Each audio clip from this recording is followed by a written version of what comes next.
Magandang araw kaibigan! Tuloy po kayo sa Felicidad's Channel. Sa mga kwento ng buhay at pag-ibig na hinalukay sa natatagong baul ni Felicidad. Pero bago po tayo magpatuloy, huwag niyo pong kalilimutan na i-like ang video, i-subscribe ang channel, at i-click ang notification bell para lagi kayong updated sa mga parating pa na upload.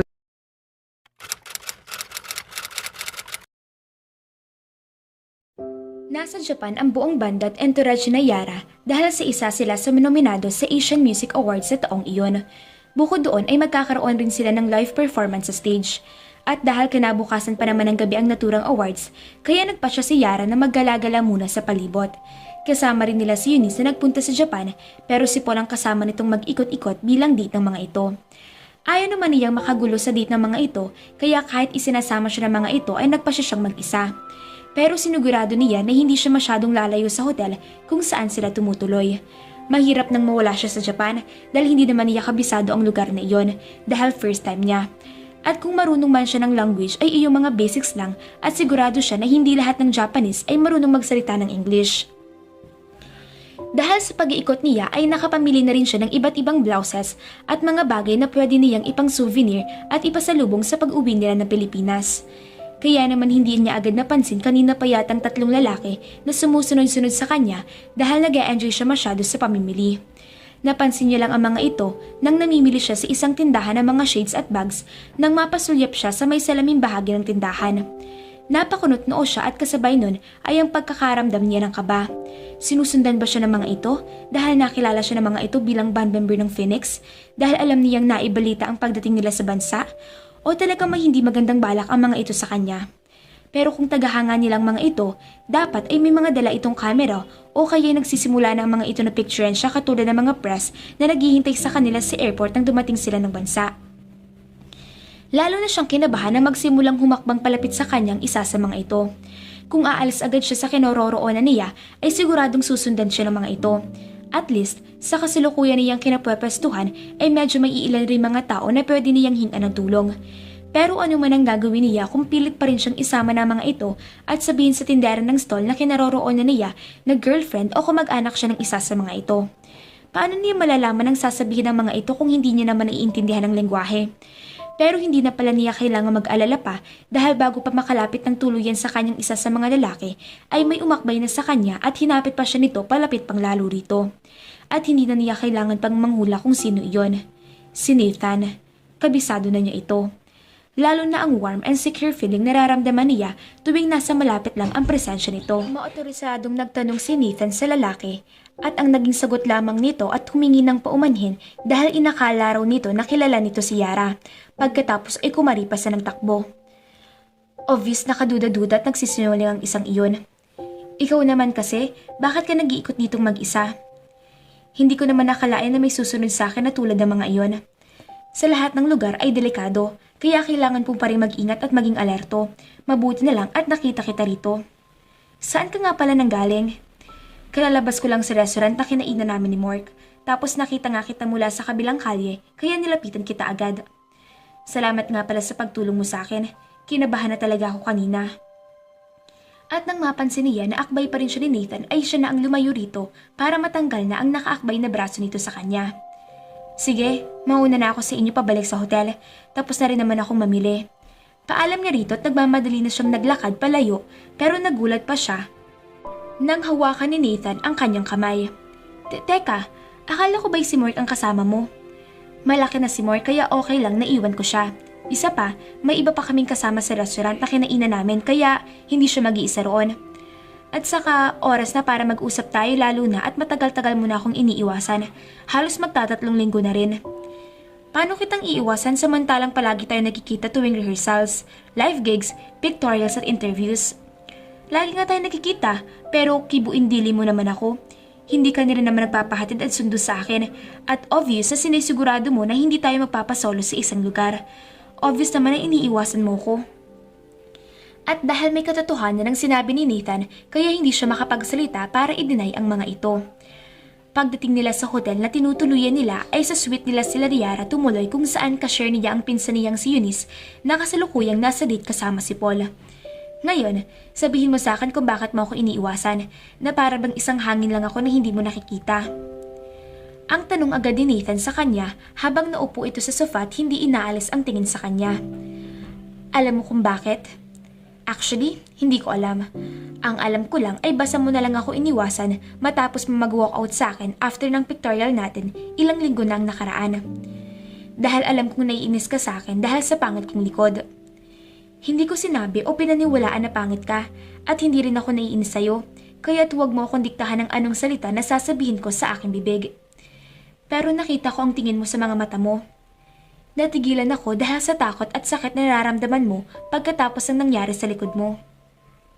Masyado mo lang in-overanalyze ang reaction ko sa nadiskubre ko. Sa totoo lang, natutuwa ako na nakaligtas ka sa mga pinagdaanan mo. Hindi ko maisip kung gaano kasakit at paghihirap ang iyong pinagdaanan. Kung kaya ko, ako na mismong kumuha ng sakit ng mga sandaling iyon sa'yo. Kung naawa ka lang sa akin kaya mo sinasabi ang lahat ng iyan sa akin, then please, tumigil ka na. Tama nang malaman ko na hindi mo ako pinandidirehan dahil sa imperfections ko.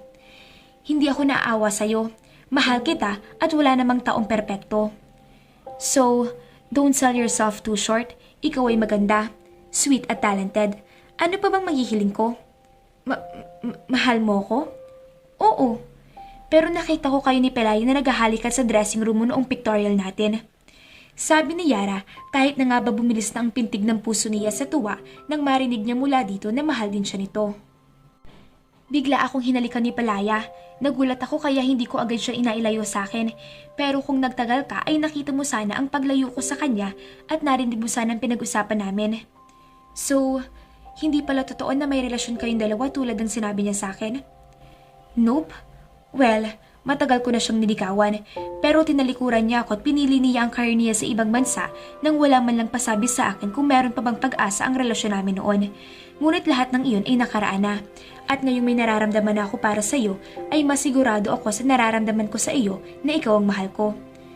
Pero bakit may sinabi sa akin si Pelaya na matapos ang trahedyang nangyari sa pamilya mo, ay imposibleng magseryoso ka sa akin dahil sigurado siya na siya lang ang babaeng seseryosohin at mamahalin mo? Dito ka umupo sa tabi ko, sweetheart. Ikukwento ko sa iyo ang buong pangyayari tungkol sa trahedya ng pamilya ko. At nang makaupo na si Yara sa tabi ni Nathan, ay ginagap ni Nathan ang isang kamay niya bago ito nagsimulang magkwento. Malungkot na araw na yon, nalaman at kinumpronta ng tatay ko na niloloko siya ng nanay ko. Ang nanay ko, galit na galit at guilty kasi nalaman ang sikreto niya. Umalis siya ng bahay namin at naaksidente siya. Sa sandaling iyon, nagbaril lang sa sarili ang aking ama sa aming silid-aralan sa aming bahay. Alam mong isa kami sa ikinikilalang pamilya dahil dito sa bansa at ama namin ay isa sa tinitingalang negosyante dito sa bansa. Siguro hindi niya kaya ang kahihiyang alam niyang darating sa pamilya namin. Siya ay isang mapagmataas na tao pagkatapos ng lahat. Siguro sa pag-iisip na iyon na sinamahan ng kanyang kahinaan at sakit sa puso ay nagtulak sa kanya ng pagpapakamatay. Kaya naman hindi namin ipinalabas sa press ang totoong dahilan ng trahedya. Ang alam ng lahat kaya nagpakapatay ang ama namin ay dahil nang malaman nitong namatay sa isang vehicular accident ang pinakamamahal niyang asawa. Pero alam namin ng kapatid ko ang totoo. Malungkot itong ngumiti sa kanya. At siguro, naging parte ang trahedya na iyon para hindi ako magkaroon ng seryosong relasyon sa isang babae. Oo, nakikipag-date ako, pero hindi yun umaabot ng matagal para maging seryoso. Baka nasa isip ko iniisip ko na baka oras na magseryoso ako ay iwan at taksaktan rin lang ako ng babaeng mamahalin ko. At ang isang bahagi ng aking sarili ay maaring matakot sa pag-iisip na baka matulad ako sa ama ko na hindi kinaya ang nararamdaman. At iyon siguro ang dahilan kaya nasabi sa iyo ni Pelaya na maaring hindi ako magseryoso sa iyo dahil bago kita nakilala ay wala akong idinedate na babae na tumagal ng 1 buwan man lang. At ngayon, tanong ni Yara. At pagkatapos ay hinawakan niya ang magkahawak nilang mga kamay sa gilid ng kanyang pisngi. At ngayon, hindi ako natatakot na mahalin ka. Pinaramdam mo sa akin ang sarili ko. Ginawa mo akong mas malakas at mas mabuting tao. Ang pag-ibig sa iyo ay nakakalimutan ko ang sakit na idinulot sa amin ng aking kapatid sa trahedya ng aking pamilya. Pinaramdam mo sa akin na napakabata at malaya. Lalo na at an early age ay naging responsible na ako para sa naiwang negosyo ng parents namin. Nahihiyang ngumiti si Yara. Masaya ako na pinaramdam ko sa iyong kahangahangang feelings. Mahal kita, Nathan. Mahal din kita, Yara. Ani Nathan bago inito inilapit ang mukha kay Yara para halikan. Isang mabangong halik ang ginawa ni Nathan kay Yara. Hinila ang katawan nito laban sa kanya nang maramdaman niyang gumanti ito sa mga halik ito ng may parehong kainitan. Ang kanyang mga daliri ay buhol-buhol sa loob ng kanyang mga hibla ng buhok na inilipat sa kanya. Halos nananaginip na sabi ni Yara. Gusto kitang makita, mahal.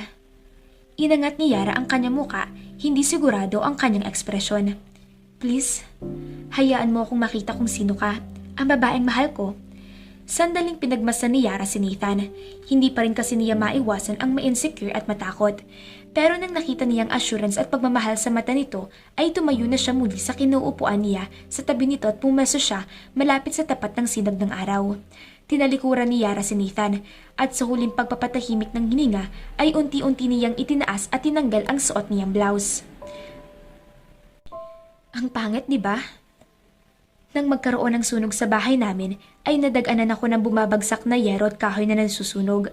Dahilan para malalim at uka-uka ang nasunog kong likuran. Kinailangan kong gumapang palabas sa nasusunog naming bahay para makaligtas. Mabilis ang naging pangyayari ng araw na iyon. Mabilis din kumalat ang makapal na apoy at usok. Nakaligtas lang ako dahil nakatulog ako sa sala namin habang gumagawa ako ng project. Habang ang mga magulang ko at kapatid ay nasa kwarto ng mga ito at doon natutulog. Narinig ko pa ang kapatid ko na tinatawag ako at ang aking mga magulang. Ganon din ang mga magulang namin. Pero hindi nagtagal ay hindi ko na sila naririnig. Habang helpless din ako at wala rin akong makita sa kapal ng usok. Nagkataon lang nakabisado ko ang labasang pinto namin kaya nakalabas ako ng buhay. Akala ko mamamatay na rin ako, lalo na tumitindi ang sakit ng likod ko. Later ko lang nalaman na sa ospital na eksaktong tumama sa bahay namin ang isang napakalakas sa kidlat kaya mabilis na nagkasunog sa bahay namin at nagsibagsakan ang bubong at kahoy. At dahil masyadong malalim ang mga scars ko sa likod, kaya kahit natanggal na ang mga dead skins, ay hindi na rin maipaplastic surgery ang likod ko. Masyado raw kasing na-damage ang balat sa likod ko. May pangamba at lungkot na sabi niya. Dahil anumang sandali ngayon ay alam niyang mandidiri rin sa kanya si Nathan at iiwan din siya nito. Kaya naman napasingha pa siya nang maramdaman niya ang daliri nito na tinatrace pa ang mga scars niya. May pakpak ka, sweetheart. Puro puti. Mahabang tip na pakpak. Halos kumikinang sila sa sikat ng araw. Para kang anghel. Aking anghel. Maganda ka. Huwag kailanman pagdududahan iyon. At yumuko siya at hinalikan ang mga balikat niya at ang iba pang bahagi ng likod. Habang si Yara naman ay hindi maiwasang mapasinghap, lalo na nang halikan ni Nathan ang bawat bahagi ng likuran niya. At nang matapos itong sambahin ng mga halik ang likuran niya, ay naramdaman niya ang paglapit at pagyakap nito sa kanya mula sa likuran. Automatic na napaharap siya rito. Nanginginig ang mga mata nito sa luha habang nakatingala sa kanya. Nathan, mahal kita. Mahal din kita, sweet angel. Hinuwakan ni Nathan ang mukha niya at muli siyang hinalikan ng malalim habang ang kabilang kamay naman nito ay gumagala sa nakabilad niyang laman na parang sinasamba ang mga ito sa pamamagitan ng paghawak nito. Lalong humigpit ang yakap ni Yara sa kanya at hindi na rin siya nagtanong nang maramdaman niyang binuhat siya ni Nathan papunta sa kwarto ng suite. Gusto mo pa yata kantahin ko ang Teenage Dream ni Katy Perry. Napapangiting sabi ni Yara nang sandaling maghiwalay ang labi nila ni Nathan. Baka ibig mong sabihin, adult dream, di ba? Pabirong sabi nito. Nagkangitian sila sa isa't isa bago nila ipinagpatuloy ang paghalik nang makarating sila sa kama. Hindi na nila pinansin ang kung sino mang kumakatok sa suite. Mga ka-Felicidad, salamat at nagustuhan ninyong aming natapos sa kwento. Sana ay nandyan kayo araw-araw para sa amin. Maraming salamat! God bless! Shoutout po kina Nuray ni Aini at Jerry Lynn Tagumaya. Maraming salamat po.